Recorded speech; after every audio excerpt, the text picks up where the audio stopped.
Olá pessoal, tudo certinho? Então, para terminar esse tópico de dificuldade respiratória, a gente vai falar sobre a última situação, que é o edema pulmonar agudo. Edema pulmonar agudo, pessoal, esse que para vocês entenderem, eu vou voltar várias vezes no conceito de insuficiência cardíaca congestiva. E aí a gente vai tratar. Qual é a grande vantagem dessa etapa, pessoal? Muito dificilmente ela vai acontecer no consultório odontológico. Bem raro, tá bom? A gente trabalha com ele aqui por quê? Porque alguns concursos costumam cobrar, tá bom? E como vocês têm que estar preparados para qualquer tipo de situação, a gente vai comentar um pouquinho sobre esse edema pulmonar agudo com vocês, tá bom? Então, qual é o significado, pessoal, e o risco clínico dessa situação, tá bom? O edema pulmonar, pessoal, é uma manifestação dramática. Dramática no sentido de ser super perigosa, tá ok? Da falência aguda do ventrículo esquerdo, principalmente por hipotensão venosa pulmonar. Rafael, que danado é isso, tá bom? Hipotensão venosa, pessoal, eu tenho uma baixa gigantesca da pressão venosa e isso dificulta muito o transporte do sangue dentro do organismo, ok? Além disso, eu vou ter uma formação excessiva de fluido seroso, tá certo? Nos espaços alveolares dentro do pulmão e o meu paciente vai apresentar, consequentemente, uma extrema dificuldade para respirar. Tranquilo, pessoal? Então vamos ver aqui como é que acontece, qual é a ocorrência do edema pulmonar agudo. Normalmente esse edema pulmonar, pessoal, ele é um agravamento de uma insuficiência cardíaca congestiva, como eu já estava falando para vocês, pré-existente. Pessoal, o que danado é insuficiência cardíaca congestiva? É a principal complicação, tá bom, de qualquer alteração cardíaca que o paciente possa ter, a insuficiência cardíaca congestiva, ele é como se fosse a pior consequência, tá certo? O que é que ele faz, pessoal? Ela é a inabilidade do coração em fornecer sangue oxigenado suficiente, tá bom, para atender às demandas metabólicas do meu corpo. Como assim, Rafael? O meu organismo, o meu coração, perdão, ele não consegue ter força suficiente ou então ter competência para jogar sangue oxigenado por todo o meu corpo. Tranquilo?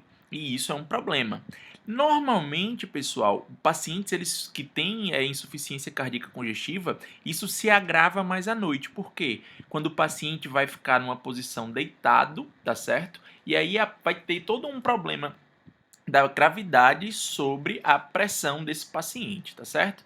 Então, o que é que o meu paciente vai apresentar, pessoal, de sinal e sintoma caso ele tenha isso? Então, lembre, pessoal, antes de você entender os sinais e sintomas, lembre que você tem que ter feito uma boa anamnese, saber se o paciente tem algum problema cardíaco e identificar essa insuficiência cardíaca congestiva, tá bom? Mas normalmente o que é que o meu paciente vai ter? Uma tosse seca acompanhada de dispneia, meu paciente vai ter uma dificuldade respiratória e a tosse vai ser um reflexo automático apresentado por essa dificuldade respiratória. O paciente vai apresentar uma sensação de sufocamento e extrema ansiedade, tá certo? O paciente vai ficar extremamente ansioso porque ele percebe que algo de muito sério está ocorrendo. O paciente vai ter um aumento da sudorese, o paciente vai ter cianose, então o paciente vai começar a ficar com aquele aspecto arroxeado de falta de oxigenação e tem uma salivação, pessoal, na forma de espuma de cor rósea, tá certo? Essa espuma rósea normalmente se dá por restos sanguíneos que ficam, que vem meio que pintando essa espuma rósea, tá certo? Vai dar esse aspecto rosáceo, tá certo? A essa espuma, tranquilo? Isso já é uma situação mais grave. Como é que eu vou identificar o danado do paciente que tem edema pulmonar agudo, que é um negócio difícil, tá bom? Eu vou fazer uma anamnese, então saber se ele é portador de insuficiência cardíaca congestiva, se é ventricular esquerda ou direita ou é combinada, tá bom? Eu vou fazer um exame de coloração da pele e das membranas mucosas. Normalmente, pessoal, pela falta de oxigenação, esses pacientes vão ter um tom de pele e de membrana meio acinzentado. Então você não vai ter aquela mucosa rosada, tá bom? O grau de distensão da veia jugular, vou já mostrar uma imagem para vocês entenderem bem isso, a presença e o grau de inchaço no tornozelo, além disso a avaliação de sinais vitais, como pulso, PA e frequência respiratória. Então vamos falar um pouquinho sobre esse grau de distensão da veia jugular. Que exame é esse, Rafael?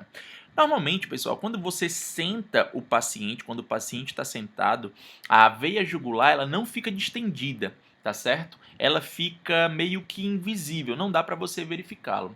Em pacientes que têm insuficiência cardíaca congestiva, normalmente, quando o paciente está sentado, essa veia jugular ela está saltada, pessoal. Tranquilo? Então, por que que essa veia fica saltada, pessoal? Porque a pressão venosa está funcionando de forma diferente. Eu tô tendo que expandir, que distender a minha jugular para que eu tenha uma passagem de sangue mais fácil, tá bom? Essa alteração dessa pressão venosa vai causar essa distensão que a gente pode observar.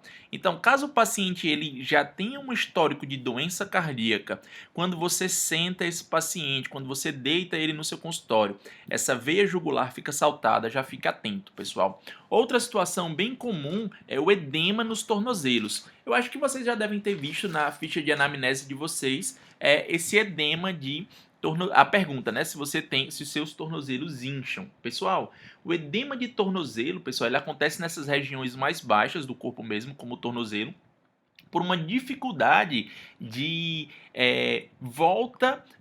A pressão venosa ela está alterada. Acabei de falar para vocês, tá certo? Então essa pressão venosa, pessoal, ela está num nível acima do normal. E isso leva a um acúmulo de sangue venoso. Lembra que o meu paciente tem insuficiência cardíaca congestiva. Normalmente o coração dele ele está sem força suficiente para fazer esse sangue circular pelo organismo. E aí acaba, pela ação da gravidade, se acumulando no tornozelo. Nessa imagem aqui, pessoal, que tem o pé direito e o pé esquerdo, como é que você diferencia, por exemplo, um paciente que é gordinho, que tem o tornozelo inchado, de um paciente que tem insuficiência cardíaca congestiva e está com o tornozelo inchado por conta disso? Estão vendo essas pressões manuais? Quando você faz uma pressão manual aqui na perna direita, pessoal, no pé direito, você tem uma depressão e você cria essa depressão. Depois, com o tempo, isso vai expandir, mas isso só acontece normalmente em pacientes com insuficiência cardíaca congestiva. Então, bora lá. Como é que eu vou prevenir essa situação no consultório, tá bom?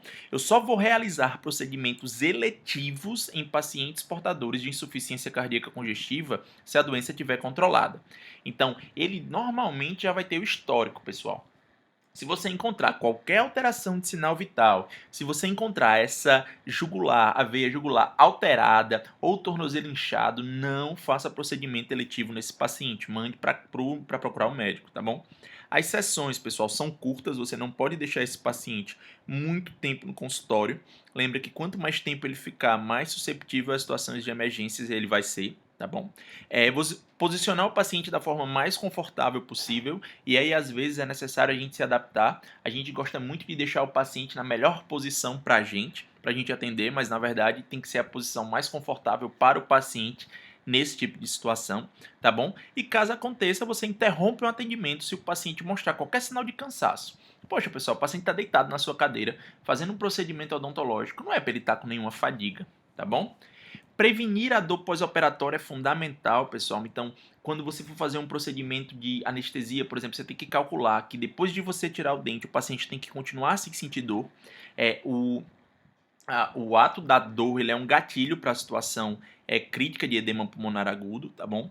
Não utilizar fios retratores gengivais, pessoal, não sei se vocês já viram esses fios, tá aqui uma imagem deles, tá certo? São fios utilizados para moldagem. O problema desses fios retratores, eles estão banhados em adrenalina, então vai acabar acontecendo alterações de pressão no paciente que podem levar ao surgimento do edema pulmonar. Se possível, você vai realizar suplementação de oxigênio. Por que é tão importante a suplementação de oxigênio, pessoal? Lembra que o paciente ele não está conseguindo distribuir sangue oxigenado pelo corpo. Então, isso está acontecendo de forma deficiente. A partir do momento que você fornece um subsídio artificial de oxigênio, você faz com que qualquer respiração que ele faça, qualquer batimento cardíaco do coração dele, espalhe a maior quantidade de sangue oxigenado possível. Então, o ideal mesmo é que o paciente fique durante todo o procedimento em oxigênio, tá bom? Você vai observar o paciente por 5 a 10 minutos antes de dispensá-lo. Terminou o atendimento, senta ali, fica olhando para ele direitinho, vê se está tudo bem antes de liberar esse paciente, tá bom? Se Deus o livre tiver, pessoal, uma situação de edema pulmonar agudo no consultório, Você vai interromper o atendimento e remover todo o material da boca do paciente, como várias vezes eu já falei aqui em situações de emergência. Você vai deixá-lo sentado, você vai solicitar socorro médico de urgência, tá certo? Então chama o SAMU. Você vai procurar acalmar o paciente, lembrando que ele já deve estar sobre administração de oxigênio. E você vai avaliar os sinais vitais. Caso o paciente perca a consciência, pessoal, que pode vir a acontecer pela falta de oxigenação, o que é que você vai fazer? Você coloca o paciente em posição supina, deixa o paciente lá deitado numa superfície rígida, avalia os sinais vitais e, caso seja necessário, você inicia as manobras de suporte básico de vida, tá bom? Dando ênfase à via aérea e, caso necessário, massagem cardíaca. Tranquilo, pessoal? Então, com essa aula, a gente encerra essa parte de dificuldade respiratória. Eu vou lançar junto com essa aula a lista de exercícios para vocês fazerem, tá bom? Façam. Lembrem que agora a gente vai ter as disciplinas online, também as que eram presenciais por conta do coronavírus. E o que é que vai acontecer? Vocês têm que estar logados, a gente vai mandar convites para vocês, tá bom? E vocês vão ter que estar logados na aula no horário de aula normal, tá certo? Mas vocês vão receber os convites, então fiquem atentos ao Classroom, fiquem atentos ao e-mail institucional de vocês, tá bom? Grande abraço e até mais.